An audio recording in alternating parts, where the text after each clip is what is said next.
Chers paroissiens, bonjour.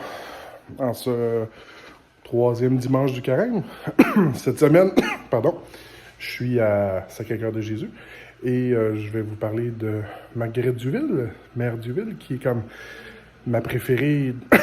Je devrais pas dire ma préférée, mais disons que j'ai une place spéciale dans mon cœur pour elle parce que saviez-vous que quand j'étais au secondaire, j'allais au collège Saint-Paul et je dînais chez elle souvent? Bref, sur le terrain à côté de la basilique Sainte-Anne, c'est là qu'il y avait sa maison à Varennes. Bon, assez parlé de moi, parlons de Marguerite Duville. Mère Duville, qui était une femme qui a traversé beaucoup d'épreuves pour pouvoir s'occuper des plus démunis, des malades. Et en même temps, au travers de tout ça, elle a réussi à fonder une communauté religieuse. Comment est-ce que nous autres, on peut être à l'image de Mère Duville? Ayons un cœur grand, un cœur ouvert pour les personnes qui sont défavorisées.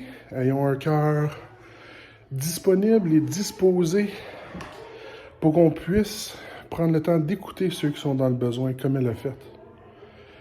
Et on sait qu'on ne peut pas tout faire ça tout seul. Donc, prenons le temps aussi en même temps de s'unir à du monde qu'on sait qu'ils vont pouvoir nous donner un coup de main au travers de tout ça.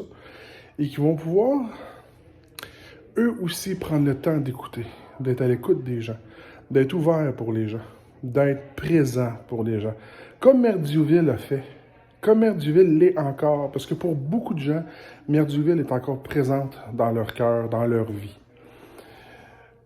Pour ce temps de carême, si on prend ce chemin-là, c'est sûr que ça va nous demander de faire des efforts.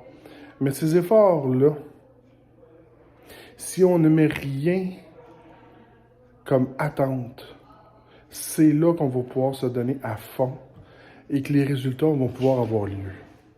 Mère Duville faisait confiance à la providence. Nous autres, on devrait peut-être faire la même chose.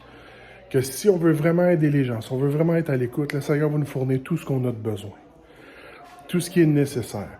C'est sûr qu'on ne peut pas dire « Ah, je vais remettre ça entre les mains du Seigneur puis rien faire. » C'est pas de même que ça marche. C'est pas de même qu'elle a fonctionné non plus.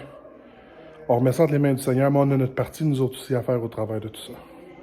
Donc, pour ce troisième dimanche, que Mère Duville vous soit présente et qu'elle soit aussi un exemple pour vous pour ce troisième dimanche du carême.